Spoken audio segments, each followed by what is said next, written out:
Good morning student, आपको और आपके परिवार को सभी को गणेश चतुर्थी के पावन पर्व की हार्दिक शुभकामनाएं। आपका सभी का जीवन मंगलमय हो, आनंद पूर्वक आप जीवन व्यतीत करें। और अब आते हैं हमारी क्लास पर। हम पढ़ रहे थे लेसन नंबर 7 हमारा चल रहा था राजनीतिक सहभागिता।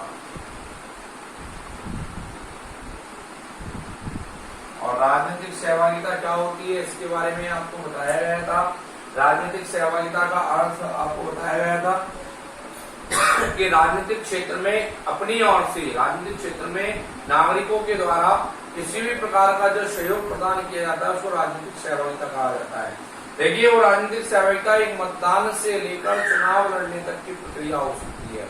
राजनीतिक सहभागिता एक मतदान से लेकर एक चुनाव लड़ने तक की प्रक्रिया राजनीतिक सहभागिता कहलाती है। अर्थात राजनीतिक सहभागिता की हम बात करें तो राजनीतिक सहभागिता किसी भी राष्ट्र के लिए एक बहुत ही जरूरी प्रक्रिया है। अर्थात जब तक नागरिकों का सहयोग उसमें नहीं होगा, आमजन का सहयोग जब तक उसमें नहीं होगा, तब तक राजनीतिक सहभागिता नहीं हो पाएगी, तब तक शासन व्यवस्था ठीक प्रकार से नहीं चल पाएगी। यहाँ पर आपको राजनीतिक सहभागिता के दो प्रारूप बताए थे, दो गतिविधियां बताई थी। एक बताई थी सामुदायिक गतिविधि और एक बताया था सरकार और नागरिकों के बीच परस्पर क्रिया। सामुदायिक गतिविधि की अगर बात करें तो सामुदायिक गतिविधि में आपको बताया गया था कि जब किसी ऐसे कार्य को पूरा करना जिसमें किसी एक व्यक्ति विशेष का योगदान ना हो, अर्थात जो किसी एक व्यक्ति विशेष से जुड़ी हुई ना हो, वह किसी समाज से या किसी ग्रामीण क्षेत्र से शहरी क्षेत्र से जुड़ी होती है और सभी लोग मिलकर उसके लिए प्रयास करते हैं, मांग रखते हैं और उन कार्यों को पूरा किया जाता है। जैसे सड़क निर्माण का कार्य है, तालाब खुदवाने का काम है, इसके अलावा कुएं बावड़ी आदि बनवाने का काम है, इसके अलावा चिकित्सालय बनवाना, विद्यालय खुलवाना। तो ये सब चीजें जो है वो सामुदायिक गतिविधियों के अंतर्गत आती है, जिसमें किसी व्यक्ति विशेष का योगदान न होकर पूरे समाज का और पूरे उस क्षेत्र का योगदान होता है। दूसरा था आपके नागरिकों और सरकारों के बीच परस्पर क्रिया। तो आपको बताया था कि इसमें दो पक्ष होते हैं, एक नागरिक और एक सरकार, और इसमें एक तो प्रश्न करने वाला होता है, उसका प्रत्युत्तर देने वाला होता है। अगर सरकार प्रश्न करती है तो नागरिकों को उसका प्रत्युत्तर देना होता है, और नागरिक अगर प्रश्न करते हैं तो सरकार को उसका प्रत्युत्तर देना होता है। इस प्रकार से ये दोनों पक्ष होते हैं और ये प्रश्न और प्रत्युत्तर दोनों के लिए बाध्य होते हैं। आगे आपको हम बताते हैं कि राजनीतिक सहभागिता के प्रमुख अभिकरण या प्रमुख साधन क्या है। प्रमुख अभिकरण या जिसको हम प्रमुख साधन भी कहते हैं। और प्रमुख अभिकरण और साधन में पहला आपके आता है दबाव समूह, दूसरा आपके आता है दबाव समूह के बाद आरंभक, आरंभक के बाद आपके आता है यहाँ पर प्रत्याह्वान,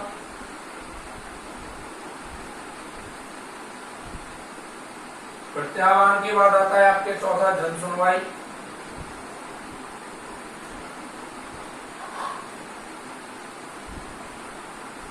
जन सुनवाई के बाद आपके आता है परिप्रेक्षा सलाहकार परिषद,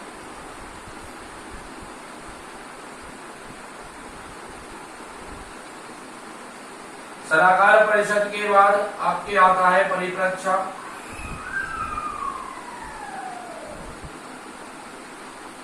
इसके बाद 7वें नंबर पर आपके आता है सविनय अवज्ञा,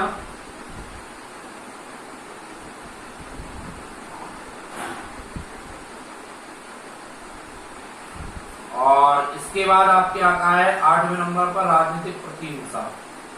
राजनीतिक प्रतिहिंसा ये आपके 8 साधन माने गए हैं राजनीतिक सहभागिता के।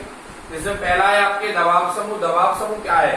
देखिए, दबाव समूह एक प्रकार से ना कोई राजनीतिक दल होता है ना कोई सरकार का हिस्सा होते हैं। ये वह लोग होते हैं जो राजनीति में बाहरी रूप से सरकार के ऊपर दबाव बनाते हैं और अपनी मांगों को पूरा करवाने का प्रयास करते हैं। जैसे जो दल चुनाव ना लड़ा हो या उसको जीता से नहीं हो, बाहरी रूप से बाहर से ही सरकार के ऊपर दबाव डालते हैं और अपनी किसी प्रकार की मांग को पूरा करवाने का प्रयास करते हैं और दबाव समूह होते हैं। आरंभक क्या होता है?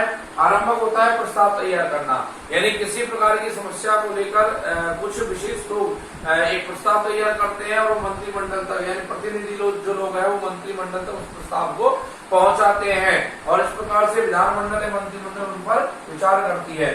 तीसरा आपके आता है यहाँ पर प्रत्याह्वान।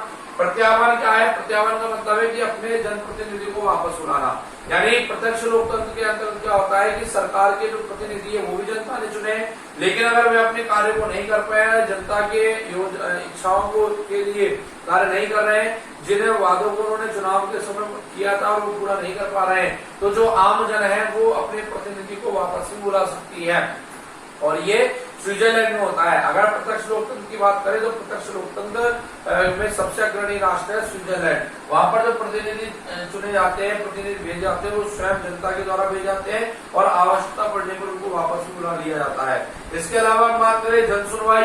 जन सुनवाई क्या है? जन सुनवाई का अर्थ होता है कि जब किसी प्रकार की समस्याओं का समाधान सरकार जो है, सरकार के प्रतिनिधि जो है वो जनता के बीच में जाकर करती है, उनके समस्याओं को सुनती है और समस्या सुनने के बाद उनके जो समाधान है उनको पूरा करने का प्रयास करती है। तो इस प्रकार से पूरे जो प्रयास किए जाते हैं उसी को जन सुनवाई कहते हैं। आपने कई बार सुना होगा, पढ़ा भी होगा कि सरकार आपके द्वार या गांव-गांव सरकार, तो ये जो सब प्रक्रिया है जन सुनवाई के अंतर्गत आती है कि सरकार के प्रतिनिधि जो है वो ग्रामीण क्षेत्रों में जाकर, शहरी क्षेत्रों में जाकर और उनकी समस्याओं का समाधान वही करते हैं। सलाहकार परिषद क्या है? सलाहकार परिषद का मतलब है कि कुछ गणमान्य लोगों के द्वारा जो समाज में, राष्ट्र में कोई सलाह दी जाती है, कुछ गणमान्य लोगों के द्वारा समाज में, सरकार में कोई सलाह दी जाती है और लोग उस सलाह को स्वीकार करते हैं, यानी कि उन गणमान्य लोगों के द्वारा सरकार तक उन सलाह को पहुंचाया जाता है, उन बातों को पहुंचाया जाता है और सरकार उसको सुनती है और उसको पूरा करने का प्रयास करती है। ये सलाहकार परिषद कहलाती है। परिप्रेक्षा क्या है? परिप्रेक्षा है किसी प्रश्न पर निर्णय हेतु मतदान, यानी कि कई बार ऐसी स्थिति होती है विधानमंडलों में, संसदों में, जब किसी प्रश्न पर या किसी प्रस्ताव पर स्पष्ट बहुमत नहीं आता है, ऐसी स्थिति में मतदान करवाया जाता है विधानमंडल के अंदर या संसद के अंदर और उस मतदान के आधार पर जिस पक्ष को अधिक मतदान प्राप्त होता है उसी प्रकार का प्रस्ताव लागू किया जाता है, उसी प्रकार की जो कार्य है वो लागू किए जाते हैं। सविनय अवज्ञा क्या है? सविनय अवज्ञा की बात करें यानी जानबूझकर किसी कानून का विरोध करना। हमें पता है कि इस कानून से राष्ट्र हित नहीं होने वाला, इससे कहीं ना कहीं राष्ट्र का हित होगा, आमजन का हित होगा, तो ऐसी स्थिति में हम उस कानून का विरोध करते हैं, तो उसको बोलते हैं सविनय अवज्ञा, यानी कि जानबूझकर किसी ऐसे कानून का विरोध करना जो राष्ट्र हित में ना हो या जनता के हित में ना हो। इसके बाद है आपके राजनीतिक प्रतिहिंसा। राजनीतिक प्रतिहिंसा यानी राजनीतिक क्रियाओं के माध्यम से, राजनीतिक हिंसाओं के माध्यम से, उपद्रवों के माध्यम से भी राजनीतिक सहभागिता को प्रभावित किया जा सकता है। तो ये बहुत सारे बिंदु यहाँ पर जो आपको बताए गए हैं, ये सभी बिंदु जो है राजनीतिक सहभागिता में एक महत्वपूर्ण योगदान देते हैं। अर्थात हम बात करें राजनीतिक सहभागिता, तो राजनीतिक सहभागिता की उपयोगिता जो है वर्तमान समय में बहुत ही अधिक मानी गई है और बहुत अधिक मानने के साथ साथ ये कहा गया है कि अगर राजनीतिक सहभागिता नहीं होगी तो किसी प्रकार के लोकतंत्र, किसी प्रकार की शासन व्यवस्था को ठीक प्रकार से संचालित नहीं किया जा सकता। अर्थात किसी भी शासन व्यवस्था को या किसी प्रकार के लोकतंत्र संचालित करने के लिए हमें सबसे बड़ा इस बात का ध्यान रखना होगा कि हम राजनीतिक सहभागिता इन बिंदुओं के माध्यम से पूरा कर पा रहे या नहीं कर पा रहे। तो ये महत्वपूर्ण संसाधन या महत्वपूर्ण अभिकरण जो बताए गए हैं आप उन पर विशेष रूप से ध्यान दें। दूसरी बात आती है कि इसके पक्ष में अगर दृष्टिकोण देखें, पक्ष में अगर तर्क हम इसके बारे में देखें तो इसके पक्ष में तर्क क्या क्या है? देखिए, पक्ष में तर्क आता है कि ये सभी व्यक्तियों के हितों को पूरा करती है, अर्थात राजनीतिक सहभागिता स्वयं सहभागी व्यक्तियों के हितों को निश्चित रूप से पूरा करेगी और इसमें जो भाग लेने वाले जो लोग हैं वो सभी इस प्रकार की सरकार के कार्यविधियों का या कार्यों का, योजनाओं का हिसाब लगा लेते हैं और उससे ये भी पता लग जाता है कि इस प्रकार से सरकार अपना कार्य पूरा कर रही है या नहीं कर रही है। दूसरा इसमें पक्ष वाला बिंदु अगर हम देखें तो दूसरा पक्ष आता है कि इससे लोगों के अंदर नैतिकता, सामाजिकता, राजनीतिक जागृति आती है। राजनीतिक सहभागिता के माध्यम से लोगों के अंदर नैतिकता, सामाजिकता और राजनीतिक जागृति आती है। इसके अलावा अगर हम बात करें तो इससे लोगों के अंदर एकजुटता बढ़ती है नागरिकों के अंदर एकजुटता बढ़ती है और अपने विचारों में उनमें सामंजस्य स्थापित होने लगता है। तो इस प्रकार से ये बहुत ही महत्वपूर्ण प्रक्रिया है। ये इसके पश्चिम तर्क थे तीनों जो आपको बताए गए हैं राजनीतिक सहभागिता के। अर्थात राजनीतिक सहभागिता हमारे लिए बहुत ही महत्वपूर्ण गतिविधि है और इसको हमें पूरा करना चाहिए। ये आपका लेसन नंबर 7 था जो कंप्लीट हो चुका है। इसकी पीडीएफ अभी आपको सेंड कर दी जाएगी और क्वेश्चन जो है वो भी सेंड कर दिए जाएंगे। आप इसको घर पर रहकर इनको पूरा करने का प्रयास करें। और जो कोविड-19 में संक्रमण काल में जो आपको विद्यालय के द्वारा जो ये स्टडी की जो सुविधा आपको प्रोवाइड करवाई जा रही है उसको पूर्ण रूप से आप सदुपयोग में लें और संक्रमण काल के अंतर्गत घर रहे, सुरक्षित रहे। अपने विशेषज्ञों के द्वारा दिए गए अध्ययन को आप पूर्ण रूप से ग्रहण करने का प्रयास करें। आगे की बात हम अगली क्लास में करेंगे। तब तक के लिए आप इंतजार कीजिए। Okay, thanks for watching.